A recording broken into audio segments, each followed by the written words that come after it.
ನಮಸ್ಕಾರ. ಕರ್ನಾಟಕ ಸರ್ಕಾರ ಕಾಲೇಜು ಶಿಕ್ಷಣ ಇಲಾಖೆಯ ಡಿಜಿಟಲ್ ಕಲಿಕಾ ತರಗತಿಗಳಿಗೆ ತಮಗೆ ಸ್ವಾಗತ. ನಾನು ಡಾಕ್ಟರ್ ಲಲಿತಾಂಬ ಎನ್ಆರ್. ಇವತ್ತು ನಾನು ನಿಮಗೆ ಹಳೆಗನ್ನಡ ಕಾವ್ಯ ಭಾಗದಲ್ಲಿ ವಚನಗಳನ್ನು ಕುರಿತು ಪ್ರಸ್ತುತಪಡಿಸ್ತೇನೆ. ಬನ್ನಿ ವಚನ ಸಾಹಿತ್ಯದ ಪರಿಚಯವನ್ನು ಮಾಡಿಕೊಳ್ಳೋಣ. ವಚನ ಸಾಹಿತ್ಯದ ಮಹತ್ವ, ವಚನ ಪದದ ಅರ್ಥ, ವ್ಯಾಪ್ತಿ, ಕರ್ನಾಟಕದ 12ನೇ ಶತಮಾನದ ಒಂದು ಧಾರ್ಮಿಕವಾದಂಥ ಒಂದು ಚಳುವಳಿ ಎಂಥದ್ದಾಗಿತ್ತು ಮತ್ತು ಅದರ ಒಂದು ಫಲವಾಗಿ ಹುಟ್ಟಿದಂತಹ ಈ ವಚನ ಸಾಹಿತ್ಯದ ಮಹತ್ವ ಇವತ್ತಿಗೂ ಕೂಡ ಯಾವ ರೀತಿಯಲ್ಲಿ ಪ್ರಸ್ತುತವಾಗುತ್ತದೆ ಅನ್ನೋದನ್ನು ನಾವು ತಿಳ್ಕೊಳ್ಬಹುದಾಗತ್ತೆ. ಶರಣ ಸಂಸ್ಕೃತಿಯ ಮುಖ್ಯ ಕಾಳಜಿಗಳು ಏನು, ಜನಸಾಮಾನ್ಯರ ಅನುಭವದ ಅಭಿವ್ಯಕ್ತಿಗಳಾಗಿ ಈ ವಚನದ ಪ್ರಾಮುಖ್ಯತೆ ಏನು? ಏಕೆಂದರೆ ಕನ್ನಡ ಸಾಹಿತ್ಯದಲ್ಲಿ ಮೊಟ್ಟ ಮೊದಲ ಬಾರಿಗೆ ಸಾಮಾನ್ಯನನ್ನ ಸಾಹಿತ್ಯ ಒಳಗೊಂಡದ್ದು ಅಥವಾ ಸಾಹಿತ್ಯವನ್ನು ಸಾಮಾನ್ಯನು ಅಭಿವ್ಯಕ್ತಿ ಮಾಡಿದಂತಹ ಅಭೂತಪೂರ್ವವಾದಂತಹ ಒಂದು ಕಾಲಘಟ್ಟ ವಚನ ಸಾಹಿತ್ಯದ ಕಾಲಘಟ್ಟ, 12ನೇ ಶತಮಾನ. ಸ್ನೇಹಿತರೆ, ಇವತ್ತು ನಾವು ನಿಮಗೆ ಆ ವಚನಗಳ ಸ್ವರೂಪ ಎಂಥದ್ದು, ಹಾಗೆ ವಚನಗಳಿಗೆ ಮುಖ್ಯವಾದಂತಹ ಪ್ರೇರಣೆಗಳು ಯಾವುವು, ಹಾಗೆ ವಚನದ ಆ ಒಂದು ಮುಖ್ಯವಾದಂತಹ ನಿರೂಪಣೆ, ವೈಶಿಷ್ಟ್ಯತೆ ಮತ್ತು ಆ ಅಭಿವ್ಯಕ್ತಿಯ ಸೌಂದರ್ಯ ಏನು ಎತ್ತ ಅನ್ನುವುದನ್ನು ತಿಳ್ಕೊಳ್ಬೋದಾಗತ್ತೆ.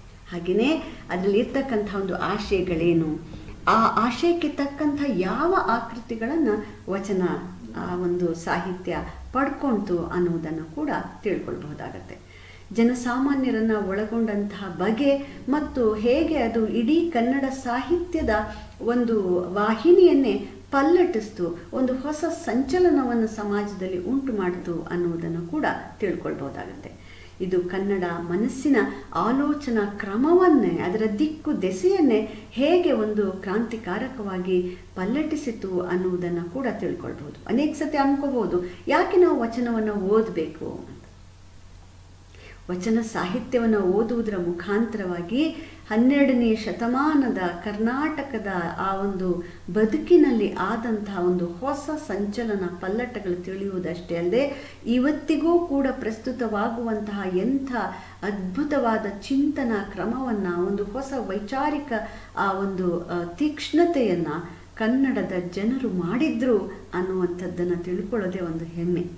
ಇವತ್ತು ಪ್ರಪಂಚದಾದ್ಯಂತ ಕನ್ನಡದ ಯಾವ ಸಾಹಿತ್ಯವನ್ನು ಇತರ ವಿಶ್ವವಿದ್ಯಾನಿಲಯಗಳಲ್ಲಿ ಓದ್ತಾ ಇದ್ದಾರೆ ಅಂತ ಹೇಳಿ ನೋಡಿದಾಗ ಅದು ಬೇರೆ ಯಾವ ಕವಿಗಳು ಅಲ್ಲ. ಅವುಗಳಲ್ಲಿ ಬಹಳ ಮುಖ್ಯವಾಗಿ ಹಳೆಗನ್ನಡ ಸಾಹಿತ್ಯದಲ್ಲಿ ವಚನ ಚಳುವಳಿಯನ್ನು, ಒಂದು ಸಮಾಜೋ ಆ ಒಂದು ಧಾರ್ಮಿಕ ಚಳುವಳಿ ಹೇಗೆ ಒಂದು ಸಾಹಿತ್ಯಿಕವಾದ ಅನನ್ಯ ರಚನೆಯ ಮೂಲಕ ಹೊರಹೊಮ್ಮಿದೆ ಅನ್ನುವುದನ್ನು ತಿಳ್ಕೊಳ್ಳೋದಕ್ಕೆ ಪ್ರಯತ್ನ ಮಾಡ್ತಾ ಇದ್ದಾರೆ. ಹಾಗಾಗಿ ಅನೇಕ ಭಾಷೆಗಳಿಗೆ ವಚನಗಳು ಅನುವಾದ ಆಗಿರೋದನ್ನು, ಅವುಗಳ ಶ್ರೇಷ್ಠತೆ ಏನಿದೆ ಅದೇ ನಮಗೆ ತಿಳಿಸಿಕೊಡುತ್ತೆ. ಹಾಗೆ ವಚನ 800 ವರ್ಷಗಳ ಹಿಂದೆ ಕರ್ನಾಟಕವು ಕಂಡಂತಹ ಒಂದು ಅನನ್ಯವಾದಂತಹ ವೈಚಾರಿಕ ಕ್ರಾಂತಿಯ ನಡೆದಂತಹ ಒಂದು ಕಾಲಘಟ್ಟ. ಅದು ಸಮಾಜವನ್ನು ಪಲ್ಲಟಿಸಬೇಕು, ಹೊಸ ಸಮಾಜವನ್ನು ನಿರ್ಮಾಣ ಮಾಡಬೇಕು ಅನ್ನುವಂಥ ಒಂದು ಆಶಯವನ್ನು ಹೊತ್ತಿತ್ತು. ಅದನ್ನು ಸಾಧಿಸುವುದಕ್ಕೆ ಒಂದು ಧಾರ್ಮಿಕವಾದಂಥ ಒಂದು ಚೌಕಟ್ಟನ್ನು ಹಾಕಿಕೊಂಡು ಕೆಲಸವನ್ನು ಮಾಡ್ತು. ಹಾಗಾಗಿ ಈ ಸಾಮಾಜಿಕ ಮತ್ತು ಧಾರ್ಮಿಕ ಸಂಚಲನ ಉಂಟಾದಂಥದ್ದೇನಿದೆ ಅದು ಹೇಗೆ ಇಡೀ ಆ ಒಂದು ಕಲ್ಯಾಣದ ಸುತ್ತಮುತ್ತಿನ ಪ್ರದೇಶದ ಜನಸಾಮಾನ್ಯರನ್ನು ತನ್ನ ಒಂದು ಆ ಚಿಂತನೆಯ ಆ ಒಂದು ಪರಿಧಿಯ ಒಳಗೆ ಕರ್ಕೊಂಡು ಬಂತು, ಆ ಮೂಲಕ ಹೇಗೆ ಆಲೋಚನಾ ಕ್ರಮವನ್ನೇ ಒಂದು ಹೊಸ ದಿಕ್ಕಿನತ್ತ ತಿರುಗಿಸ್ತು ಅನ್ನುವಂಥದ್ದನ್ನು ಓದೋದೇ ಒಂದು ವಿಶೇಷ ಅಂತ ಅನಿಸುತ್ತೆ. ಹೊಸ ಸಮಾಜದ ಇವತ್ತು ನಾವು ಯಾವುದ ಪ್ರಜಾಪ್ರಭುತ್ವವಾದಿ ಆ ಒಂದು ಸಮಾಜ ಅಂತ ಹೇಳ್ತೀವೋ, ಎಲ್ಲರಿಗೂ ಸಮಬಾಳು ಸಮಪಾಲಿನ ಪರಿಕಲ್ಪನೆಯನ್ನು ಇವತ್ತು ನಾವು ಕೊಡ್ತೀವೋ, ಅಂತಹ ಒಂದು ಸಮಬಾಳಿನ ಸಮಾಜದ ಆ ಚಿಂತನೆಯ ಕನಸು 800 ವರ್ಷಗಳ ಹಿಂದೆಯೇ ಕನ್ನಡ ಜನರು, ಕನ್ನಡ ಮನಸ್ಸು ಕಂಡಿತ್ತು ಅನ್ನುವಂಥದ್ದು ಹೆಮ್ಮೆಯ ವಿಚಾರ ಆಗಿದೆ. ಇವತ್ತಿಗೂ ಕೂಡ ಆ ಅಂದಿನ ಆ ವಚನ ಚಳುವಳಿಯಲ್ಲಿ ವಚನಕಾರರು, ಶರಣರು ಸೃಷ್ಟಿ ಮಾಡಿ ಹೋಗಿರುವಂತಹ ಜ್ಞಾನ ಏನಿದೆ, ಅರಿವು ಏನಿದೆ, ಚಿಂತನೆಯ ಕ್ರಮ ಏನಿದೆ, ಇಂದಿಗೂ ಕೂಡ ಅತ್ಯಂತ ಪ್ರಸ್ತುತವಾಗಿದೆ, ಹಾಗೆ ವಿಶ್ವಾತ್ಮಕವಾಗಿದೆ, ಸಾರ್ವಕಾಲಿಕವೂ ಆಗಿದೆ ಅನ್ನೋದನ್ನು ನಾವು ಮನಗಾಣಬೇಕಾಗತ್ತೆ. ಹಾಗೆ ವಚನ ಸಾಹಿತ್ಯದ ಆಶಯ ಹಾಗೂ ಮಹತ್ವದ ವಿಶ್ಲೇಷಣೆಯನ್ನು ನಾವು ಮಾಡೋದಾದರೆ ಕರ್ನಾಟಕದ ಸಾಂಸ್ಕೃತಿಕ ಚರಿತ್ರೆಯ ಒಂದು ಸಂಕ್ರಮಣದ ಕಾಲ 12ನೇ ಶತಮಾನ. ಯಾಕೆ ಇದನ್ನು ಸಂಕ್ರಮಣದ ಕಾಲ ಅಂತ ಕರೀತಾರೆ ಅಂದರೆ, ವಚನ ಸಾಹಿತ್ಯ ರಚನೆ ಆಗೋಕ್ಕಿಂತ ಮುಂಚೆ ಕನ್ನಡದಲ್ಲಿ ಇದ್ದಂತಹ ಹಳಗನ್ನಡ ಸಾಹಿತ್ಯ ಚಂಪು ಪ್ರಕಾರ ಅರಮನೆ ಗುರುಮನೆಗಳಲ್ಲಿ ವಿಶೇಷ ಮನ್ನಣೆಯನ್ನು ಪಡೆದಂಥದ್ದು. ಹೀಗೇ ಇರಬೇಕು ಕಾವ್ಯ ಅಂತಂದರೆ, ಕಾವ್ಯದ ವಸ್ತು ಇದೇ ರೀತಿ ಇರಬೇಕು, ಕಾವ್ಯದ ಸ್ವರೂಪ ಹೀಗೇ ಇರಬೇಕು ಅನ್ನುವ ನಾನಾ ಬಗೆಯ ಕಾವ್ಯ ಮೀಮಾಂಸಾ ಚಿಂತನೆಗಳನ್ನು, ಒಂದು ಕಾವ್ಯಶಾಸ್ತ್ರದ ಒಂದು ಅರಿವು ಇರಬೇಕಾದಂತಹವರನ್ನು ಮಾತ್ರ ಒಪ್ಪಿಕೊಳ್ತಾ ಇದ್ದಂಥದ್ದು. ಅರಮನೆಗಳ ಪಂಡಿತರು ತಲೆದೂಗಿಯ ನಿಕಷಕ್ಕೆ ಒಡ್ಡಿ ನೀನು ಕವಿ ಅಂತ ಹೇಳಿ ಅವರು ತೀರ್ಮಾನವನ್ನು ಮಾಡಬೇಕಾಗ್ತಾ ಇತ್ತು. ಜೊತೆಗೆ ಸಂಸ್ಕೃತ ಭೂಯಿಷ್ಠವಾದಂತಹ ಕನ್ನಡ ಸಾಮಾನ್ಯ ಜನರಿಗಂತೂ ನಿಲುಕ್ತಾ ಇರಲಿಲ್ಲ.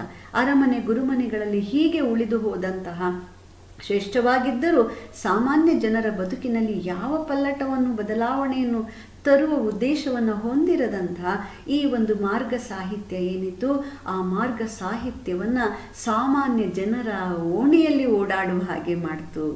ಸಾಹಿತ್ಯದ ವಾಹಿನಿ ಈ ಸಾಮಾನ್ಯರ ಮಧ್ಯಕ್ಕೆ ಹರಿದು ಬಂತು ಅನ್ನುವಂಥ ಮಾತನ್ನು ವಿದ್ವಾಂಸರುಗಳು ಹೇಳ್ತಾರೆ. ಹಾಗಾಗಿ ಈ ಒಂದು ಸಾಮಾಜಿಕ ಸ್ಥಿತಿ ಸಂಚಲನಕ್ಕೆ ಈ ವಚನಗಳನ್ನು ಓದಿದ್ರೆ ಆ ಕಾಲದಲ್ಲಿ ಆದ ಪಲ್ಲಟಗಳಿಗೆ ಕನ್ನಡಿ ಹಿಡಿದಂತೆ ಅವು ನಮಗೆ ತಿಳಿಸಿಕೊಡುತ್ತವೆ. ಸರ್ವ ಸಮಾನತೆಯ ತಳಹದಿಯ ಮೇಲೆ ಆ ಶೋಷಣೆ ರಹಿತವಾದಂತಹ ಒಂದು ಸುಖಿ ಸಮಾಜದ ರೂಪಣೆಯ ಆಶಯವನ್ನು ಅದು ಹೊಂದಿತ್ತು. ಅವರು ಯಾರೂ ಕೂಡ ತಾವು ಕವಿಗಳಾಗಬೇಕು ಅಂತ ಬರೆದವರಲ್ಲ, ಕವಿಗಳಾಗುವುದಕ್ಕೆ ಬೇಕಾದಂತಹ ಎಲ್ಲ ಪರಿಕರಗಳನ್ನು ಆ ಒಂದು ಸಾಮರ್ಥ್ಯವನ್ನು ಪಡೆದಂಥವರು ಅಲ್ಲ. ಅವರು ಆನು ಒಲಿದಂತೆ ಹಾಡುವೆ ಅಂತ ಏನು ಬಸವಣ್ಣನವರು ಹೇಳ್ತಾರಲ್ಲ, ತಾಳಮಾನ ಸರಿಸವನರಿಯೇ ಓಜೆ ಬಜಾವಣೆ ಲೆಕ್ಕವನರಿಯೇ ನಿನಗೆ ಕೇಳಿಲ್ಲವಾಗಿ ಆನು ಒಲಿದಂತೆ ಹಾಡುವೆನಯ್ಯ. ಆ ಭಗವಂತ ಒಪ್ಕೊಂಡ್ರೆ ಸಾಕು. ಆ ಭಗವಂತ ಮತ್ತಾರೂ ಅಲ್ಲ, ನಮ್ಮ ಅಂತರಂಗದಲ್ಲಿ ಆ ಭಗವಂತ ಇದ್ದಾನಾದ್ರಿಂದ ಅವನು ಮೆಚ್ಚಿ ಅಹುದಹುದು ಎನ್ನುವ ಹಾಗೆ ಮಾತಾಡಿದ್ರೆ ಸಾಕು, ಆ ಮಾತುಗಳೇ ಆ ಮುಕ್ತಕಗಳಾಗಿ ಹೊರಹೊಮ್ಮತ್ವೆ. ಹಾಗಾಗಿ ಈ ಏನು 10ನೇ ಶತಮಾನದಲ್ಲಿ ಕಾವ್ಯ ರಚನೆ ಎನ್ನುವಂಥದ್ದು ಒಂದು ಕೆನೆ ಪದರದ ಜನರಲ್ಲಿ ಮಾತ್ರ ಕಂಡುಬರುತ್ತೆ. ಎಲ್ಲರಿಗೂ ಅದು ದಕ್ತಾ ಇರಲಿಲ್ಲ. ಅದು ಖಂಡಿತವಾಗಿಯೂ ತನ್ನ ಮೂಲ ಉದ್ದೇಶದಲ್ಲಿ ಜನಸಾಮಾನ್ಯರ ಬದುಕನ್ನು ಹಸನು ಮಾಡುವಂಥ ಯಾವ ಒಂದು ಆಶಯವನ್ನು ಹೊಂದಿರಲಿಲ್ಲ. ಹಾಗಾಗಿ ಮೊದಲ ಬಾರಿಗೆ ಕವಿಗಳಾಗಿ ಬಿರುದು ಬಾವಲಿಗಳನ್ನು ತಗೊಳ್ಬೇಕು ಅನ್ನುವ ಯಾವ ಆಶಯವೂ ಇಲ್ಲದೆ ತಮ್ಮ ನೈಜವಾದ ತಾಜಾ ಆದಂತಹ ಅನುಭವಗಳನ್ನು ತಮಗೆ ಹೇಗೆ ಬರುತ್ತೋ ಹಾಗೆ ತಮ್ಮ ಸಹಜ ಆಡು ನುಡಿಯ ಸೊಗಡಿನಲ್ಲಿಯೇ ಮುಕ್ತಕಗಳ ರೀತಿಯಲ್ಲಿ ತಮ್ಮ ಅಂದಂದಿನ ಅನಿಸಿಕೆಗಳನ್ನು ಕಟ್ಟಿಕೊಟ್ಟಿದ್ದು ಈ ವಚನ ಸಾಹಿತ್ಯ. ಯಾರು ಅದನ್ನು ಕಟ್ಟಿಕೊಟ್ರು? ನಿಮಗೆ ಆಶ್ಚರ್ಯ ಆಗತ್ತೆ. ಆ ಸರ್ವರಿಗೂ ಸಮಬಾಳಿನ ಅಭಿವ್ಯಕ್ತಿ ಸ್ವಾತಂತ್ರ್ಯ ಅನ್ನುವುದು ನಮಗೆ ಆಧುನಿಕ ಕನ್ನಡ ಸಾಹಿತ್ಯದಲ್ಲಿ 70ರ ದಶಕದಲ್ಲಿ ಎಲ್ಲರೂ ಪಡ್ಕೊಳ್ಳೋದಕ್ಕೆ ಬಂದಾಗ ಅದೊಂದು ಚಳುವಳಿಯಾಗಿ ದಲಿತ ಮತ್ತು ಬಂಡಾಯ ಚಳುವಳಿಯೇ ರೂಪಿತಾಯಿತು. 800 ವರ್ಷಗಳ ಹಿಂದೆ ಹೀಗೆ ಎಲ್ಲರಿಗೂ ಅಭಿವ್ಯಕ್ತಿಗೆ ಒಂದು ಸ್ವಾತಂತ್ರ್ಯವನ್ನು, ಜೊತೆಗೆ ಆಧ್ಯಾತ್ಮಿಕವಾದಂತಹ ಸಾಧನೆ ಮತ್ತು ಜ್ಞಾನದ ಮೇಲೆ ಹಕ್ಕು ಕೇವಲ ಕೆಲವರಿಗೆ ಸೀಮಿತವಾದದ್ದಲ್ಲ. ಜ್ಞಾನವನ್ನು ಪಡೆಯುವ, ಆಧ್ಯಾತ್ಮಿಕವಾಗಿ ತನ್ನ ಬದುಕನ್ನು ಉನ್ನತೀಕರಿಸಿಕೊಳ್ಳುವಂತಹ ಹಕ್ಕು ಪ್ರತಿಯೊಬ್ಬನಿಗೂ ಇದೆ ಅನ್ನುವುದನ್ನು ಸಾಬೀತು ಮಾಡಿದ್ದಷ್ಟೇ ಬರೀ ಹೇಳಿದ್ದಲ್ಲ, ಅದನ್ನು ಕಾರ್ಯರೂಪಕ್ಕೆ ತಂದಂಥದ್ದು ಈ ಒಂದು ವಚನ ಚಳುವಳಿ.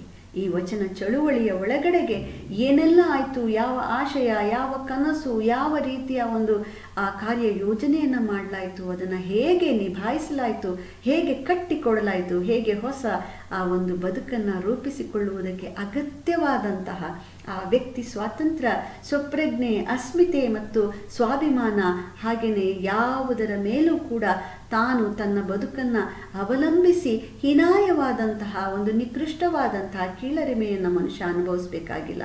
ಸ್ವಾಭಿಮಾನದಿಂದ ತನ್ನ ಕಾಯಕದ ನಿಷ್ಠೆಯನ್ನು ಮಾಡ್ತಾ, ತನ್ನ ದುಡಿಮೆಯಿಂದ ತಾನು ಉಣ್ಣುತ್ತಾ, ತನಗೆಷ್ಟು ಬೇಕೋ ಅಷ್ಟನ್ನು ಇಟ್ಕೊಳ್ತಾ, ಹೆಚ್ಚಾದದ್ದನ್ನು ಆ ದಾಸೋಹವನ್ನು ಮಾಡ್ತಾ ಉನ್ನತೀಕರಣದ ಬದುಕನ್ನು ಇಲ್ಲಿ ಸಂದು ಅಲ್ಲಿಯೂ ಸಲ್ಲುವಂತಹ, ಒಳಗು ಹೊರಗು ಶುದ್ಧವಾದಂತಹ ಬದುಕನ್ನು ರೂಪಿಸಿಕೊಳ್ಳುವಂತಹ ಒಂದು ಹೊಸ ವೇದಿಕೆಯನ್ನು, ಹೊಸ ಅವಕಾಶವನ್ನು ರೂಪಿಸಿಕೊಟ್ಟದ್ದು ಈ ಒಂದು ವಚನ ಚಳುವಳಿ. ಹಾಗಾಗಿ ವಚನಗಳು ಕೊಟ್ಟಂತಹ ಅಭೂತಪೂರ್ವವಾದಂತಹ ಒಂದು ಪರಿಕಲ್ಪನೆಗಳಲ್ಲಿ ಸಾರ್ವಕಾಲಿಕ ಸತ್ಯವಾಗಿ ಉಳಿತಕ್ಕಂಥವು ಕಾಯಕನಿಷ್ಠೆ. ಬಸವಣ್ಣನವರ ಮಾತನ್ನೇ ಹೇಳೋದಾದ್ರೆ, ಯಾರೂ ಕೂಡ ಇನ್ನೊಬ್ಬರ ದುಡಿಮೆಯಲ್ಲಿ ತಾನು ಉಣ್ಣಬಾರ್ದು. ತನ್ನ ದುಡಿಮೆಯಲ್ಲಿ ತಾನು ಸಂಪಾದಿಸಿದ್ದು ಒಂದು ಕೀರೆ ಸೊಪ್ಪು ಉಪ್ಪು ಆಗಿರಲಿ, ಅದು ಮೃಷ್ಟಾನ್ನಕ್ಕೆ ಸಮಾನ ಮಾತು. ಆದರೆ ಹಂಗಿನ ಮೃಷ್ಟಾನ್ನವೂ ಕೂಡ ಹೇಸಿಗೆಗೆ ಸಂಬಂಧವಾದ್ದು. ಗಮನಿಸಿ ನೋಡಿ, ದುಡಿಯದೆ ಉಣ್ಣುವಂತಹ ಆ ಒಂದು ಯಾವುದನ್ನ ಬೆವರಿನ ಸಂಸ್ಕೃತಿಗೆ ವಿರುದ್ಧ ದಿಕ್ಕಿನಲ್ಲಿದ್ದಂಥ ಸಮಾಜವನ್ನು ದುಡಿದು ಉಣ್ಣುವ ಆ ಬೆವರಿನ ಸಂಸ್ಕೃತಿಯನ್ನು, ದುಡಿಮೆಗಾರರ ಬದುಕನ್ನು ಯಾವ ಕಾಯಕವೂ ಕೀಳಲ್ಲ, ಯಾವ ಕಾಯಕವೂ ಮೇಲಲ್ಲ, ಎಲ್ಲ ಕಾಯಕವೂ ಕೂಡ ಶ್ರೇಷ್ಠವಾದದ್ದು ಅನ್ನುವ ಕಾಯಕದ ಘನತೆಯನ್ನು ಅವರು ಎತ್ತಿ ಹಿಡಿದಂತಹ ಕಾಲಘಟ್ಟ. ಹಾಗೆಯೇ ನಿಜ ಭಕ್ತಿ ಎನ್ನುವುದು ಆಡಂಬರದ ಭಕ್ತಿಯಲ್ಲ, ಅದು ಕೇವಲ ಬಾಹ್ಯವಾದದ್ದಲ್ಲ. ಅಂತರಂಗ ಬಹಿರಂಗ ಶುದ್ಧಿಗಳನ್ನು ಇಟ್ಕೊಳ್ತಾ ವ್ಯಕ್ತಿಯೊಬ್ಬ ಒಳಗೆ ಸಾಧನೆ ಮಾಡಬೇಕಾದಂಥದ್ದು ಅನ್ನುವಂತಹ ಒಂದು ಭಕ್ತಿ ಪಂಥದ ಏನು ಇಡೀ ಒಂದು ದಕ್ಷಿಣ ಭಾರತದಲ್ಲಿ ಕಂಡುಬರುತ್ತೆ. ತಮಿಳುನಾಡಿನ ಶೈವ ಭಕ್ತಿ ಮತ್ತು ವೈಷ್ಣವ ಭಕ್ತರ ಚಿಂತನೆಗಳು, ಆಲೋಚನೆಗಳು ಅವೆಲ್ಲವೂ ಕರ್ನಾಟಕದ ಈ ಒಂದು ವಚನ ಸಾಹಿತ್ಯದ ಮೇಲೆ ಕೂಡ ಪ್ರಭಾವವನ್ನು ಬೀರಿರೋದನ್ನು ನಾವು ಗಮನಿಸ್ತೀವಿ. ಆ ಒಂದು ಇಡೀ ಮಧ್ಯಕಾಲೀನ ಕನ್ನಡ ಸಾಹಿತ್ಯದ ಆಲೋಚನಾ ಕ್ರಮ, ಆಶಯಗಳು, ಅದಕ್ಕೆ ತಕ್ಕ ಆಕೃತಿಗಳು, ಸಾಹಿತ್ಯ ನಿರ್ಮಿತಿಯನ್ನೇ ಸಂಪೂರ್ಣವಾಗಿ ಈ ಚಿಂತನಾ ಕ್ರಮ ಪಲ್ಲಟಿಸಿ ಒಂದು ಅಭೂತಪೂರ್ವವಾದ ಮಧ್ಯಕಾಲೀನ ಕನ್ನಡ ಸಾಹಿತ್ಯ ವೈವಿಧ್ಯಮಯವಾಗಿ ರೂಪಿತವಾಗೋದಕ್ಕೆ ಕಾರಣವಾಯಿತು ಅನ್ನೋದು ವಚನ ಸಾಹಿತ್ಯದ ಒಂದು ವೈಶಿಷ್ಟ್ಯತೆ ಆಗಿದೆ. ಹಾಗೆಯೇ ಅಂತರಂಗ ಶುದ್ಧಿ, ಬಹಿರಂಗ ಶುದ್ಧಿ ಮತ್ತು ಸ್ವಾವಲಂಬನೆಯ ಬದುಕು, ಅನುಭಾವದ ದಾರ್ಶನಿಕತೆಯನ್ನು ಒಳಗೊಂಡ ಅನನ್ಯವಾದಂಥ ವಿಚಾರಗಳನ್ನು ತಮ್ಮೊಳಗೆ ಅಡಗಿಸಿಕೊಂಡಂಥದ್ದು.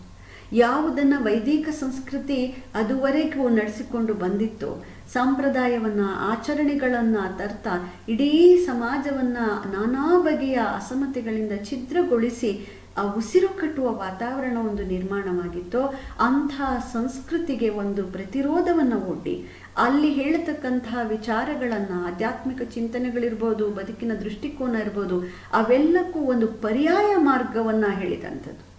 ದೇಹವೇ ದೇವಾಲಯ ಪರಿಕಲ್ಪನೆಯನ್ನು ತಂದುಕೊಟ್ಟದ್ದು, ಆ ಜಂಗಮ ಕಲ್ಪನೆಯನ್ನು ತಂದುಕೊಟ್ಟದ್ದು, ಸ್ಥಾವರಕ್ಕೆ ಅಳಿವುಂಟು ಜಂಗಮಕ್ಕೆ ಅಳಿವಿಲ್ಲ ಅನ್ನುವ ಮೂಲಕವಾಗಿ ಆ ಒಂದು ಸ್ಥಾವರಗೊಂಡಿದ್ದಂತಹ ಎಲ್ಲ ಬಗೆಯ ಸಾಂಸ್ಥೀಕರಣಗಳನ್ನು ಒಡೆದು ಹಾಕಿದ್ದು. ಇಂತಹ ಒಂದು ಅಭೂತಪೂರ್ವವಾದಂತಹ ವಚನ ಸಾಹಿತ್ಯ ಏನಿದೆ, ಇದು ಎಲ್ಲರನ್ನ ಒಳಗೊಂಡದ್ದು ಬಹಳ ಮುಖ್ಯವಾದಂಥ ವಿಚಾರ. ನೋಡಿ, ಲಿಂಗ ವ್ಯತ್ಯಾಸವಿಲ್ಲದೆ, ಎಲ್ಲ ಜಾತಿ ವ್ಯತ್ಯಾಸವಿಲ್ಲದೆ, ಕುಲ ವ್ಯತ್ಯಾಸಗಳಿಲ್ಲದೆ, ವೃತ್ತಿ ವ್ಯತ್ಯಾಸಗಳಿಲ್ಲದೆ, ವರ್ಗ ತರತಮಗಳಿಲ್ಲದೆ ಎಲ್ಲರನ್ನ ತನ್ನ ತೆಕ್ಕೆಗೆ ತೆಗೆದುಕೊಂಡದ್ದು ಈ ವಚನ ಚಳುವಳಿಯ ವಿಶೇಷತೆ. ಅದರಿಂದ ಈ ಸಾಹಿತ್ಯ ಆ ವೈವಿಧ್ಯತೆಯನ್ನು ಪಡ್ಕೊಳ್ಳೋಕೆ ಸಾಧ್ಯ ಆಯಿತು. ಭಿನ್ನ ಭಿನ್ನ ಬಹುಮುಖಿಯಾದಂತಹ ಅನುಭವವನ್ನು ಹಿಡಿದು ಸಾಹಿತ್ಯಕ್ಕೆ ತರುವುದಕ್ಕೆ ಸಾಧ್ಯ ಆಯಿತು. ಹಾಗಾಗಿ ಇಲ್ಲಿ ನಿಮಗೆ ಒಬ್ಬ ಅಂಬಿಗರ ಚೌಡಯ್ಯ ಇರ್ಬೋದು, ಒಬ್ಬ ಡೋಹರ ಕಕ್ಕಯ್ಯ ಇರ್ಬೋದು, ಬಸವಣ್ಣನಂತಹ ವ್ಯಕ್ತಿ ಇರ್ಬೋದು, ಅಲ್ಲಮನಂತಹ ಜ್ಞಾನ ಯೋಗಿಗಳಿರ್ಬೋದು, ಅಥವಾ ಒಬ್ಬ ಸೂಳೆ ಸಂಕವನಂತಹ ಆ ಅಂಚಿಗೆ ಸರಿಸಲ್ಪಟ್ಟ ಅಲಕ್ಷಿತವಾದಂತಹ ಒಬ್ಬ ವೇಶ್ಯೆ ಇರ್ಬೋದು, ಹಾಗೆಯೇ ದಲಿತ ವಚನಕಾರ್ತಿ ಅಂತ ಹೇಳಿ ಕೀರ್ತಿಯನ್ನು ಪಡೆದಿರುವಂತಹ ಒಬ್ಬ ಕಾಳವೇ ಇರಬಹುದು. ಹೀಗೆ ನಿಮಗೆ ಯಾವ ಹೆಣ್ಣು ಗಂಡುಗಳು ಭೇದವಿಲ್ಲದೆ ಈ ಆಧ್ಯಾತ್ಮಿಕವಾದ ಭಕ್ತಿಯ ಸಾಧನೆಯ ಮಾರ್ಗಕ್ಕೆ ಒಳಗಾಗಿದ್ರು ಅನ್ನುವಂಥದ್ದು. ಪರಸ್ಪರರಲ್ಲಿ ಚಿಂತನ ಮಂಥನಗಳನ್ನು ಮಾಡ್ತಾ ಇಂತಹ ಒಂದು ಆಲೋಚನೆಯನ್ನು ವೈಚಾರಿಕ ನೆಲೆಯಲ್ಲಿ ಮಾಡುವುದನ್ನು ಕಲ್ತ್ಕೊಂಡ್ರು. ಮತ್ತು ತಮ್ಮ ತಾಜಾ ನೈಜ ಅನುಭವಗಳಿಗೆ ಮಾತು ಕೊಟ್ಟರು. ಅವರು ಆ ಅನುಭವದ ನೈಜತೆ ಎಷ್ಟಿತ್ತು ಅಂದರೆ, ಆ ಅನುಭವಗಳ ತಾಜಾತನ ಎಷ್ಟಿತ್ತು ಅಂದರೆ, ತಾವು ಕಂಡ ಉಂಡ ಅನುಭವಗಳನ್ನು ಆಡು ಮಾತಿನ ಸೊಗಡಿನಲ್ಲಿ ಅವರು ಎಷ್ಟು ಚೆನ್ನಾಗಿ ಹರಳುಗಟ್ಟಿಸಿ ಹೇಳಿದರು ಅಂತಂದರೆ, ಅದು ಇವತ್ತು ಶ್ರೇಷ್ಠ ಸಾಹಿತ್ಯ ಅಂತ ಅನಿಸಿಕೊಂಡಿತು. ಹಾಗಾಗಿ ಇಲ್ಲಿ ವಚನಕಾರರಲ್ಲಿ ನಾವು ಬಹಳ ಮುಖ್ಯವಾಗಿ ಆದ್ಯ ವಚನಕಾರರು ಬಸವಾದಿ ಶಿವಶರಣರ ಒಂದು ಸಮಕಾಲೀನರಾಗಿ, ಬಸವನ ಸಮಕಾಲೀನರಾಗಿದ್ದಂತಹ ಹಿರಿಯ ಮತ್ತು ಕಿರಿಯ ಶರಣರುಗಳು ಇವೆಲ್ಲರನ್ನ ಪರಿಚಯ ಮಾಡಿಕೊಳ್ಬಹುದಾಗುತ್ತೆ. ಹಾಗೆ ಈ ವಚನಕಾರರ ಆ ಒಂದು ಗುಂಪಿನ ಒಳಗೆ ವಚನಕಾರ್ತಿಯರು, ಶರಣೆಯರು ಇದ್ದದ್ದು ಬಹಳ ಮುಖ್ಯ. 800 ವರ್ಷಗಳ ಹಿಂದೆ ಸುಮಾರು 35 ಶರಣೆಯರು ಬೇರೆ ಬೇರೆಯ ಆ ಒಂದು ಜಾತಿಗೆ, ಕುಲಕ್ಕೆ, ವೃತ್ತಿಗೆ ಮತ್ತು ವರ್ಗಕ್ಕೆ ಸಂಬಂಧಪಟ್ಟಂತಹ ಹೆಣ್ಣು ಮಕ್ಕಳು ಈ ತಮ್ಮ ಒಂದು ಅಭಿವ್ಯಕ್ತಿಯನ್ನು ಆ ವಚನಗಳ ಮೂಲಕ ತೋರ್ಪಡಿಸಿದ್ರು ಅಂತ ಅನ್ನೋದೇ ನಿಜವಾಗ್ಲೂ ಆಶ್ಚರ್ಯವನ್ನು ಉಂಟು ಮಾಡುವಂಥದ್ದು. ಇದುವರೆಗೂ ಕನ್ನಡದ ಅನನ್ಯವಾದ ರಚನೆಗಳಾದ ವಚನಗಳ ವಿಶೇಷತೆ ಏನು, ಸ್ವರೂಪ ಏನು ಮತ್ತು ಪ್ರೇರಣೆ, ಪ್ರಭಾವಗಳು ಹಾಗೂ ಕನ್ನಡದ ಸಾಹಿತ್ಯದಲ್ಲಿಯೇ ಅನನ್ಯವಾದಂಥ ರಚನೆಗಳಾದಂಥ ಇವುಗಳು ಕನ್ನಡದ ಮನಸ್ಸಿನ ವಿಶಿಷ್ಟವಾದಂತಹ ಒಂದು ಅಭಿವ್ಯಕ್ತಿಯಾಗಿವೆ ಅನ್ನುವುದನ್ನು ತಿಳಿಸಿಕೊಟ್ಟಿದ್ದೇನೆ. ಇದು ನಿಮಗೆ ಇಷ್ಟವಾಗಿದೆ ಅಂತ ಹೇಳಿ ಭಾವಿಸ್ತೇನೆ. ನಮಸ್ಕಾರ.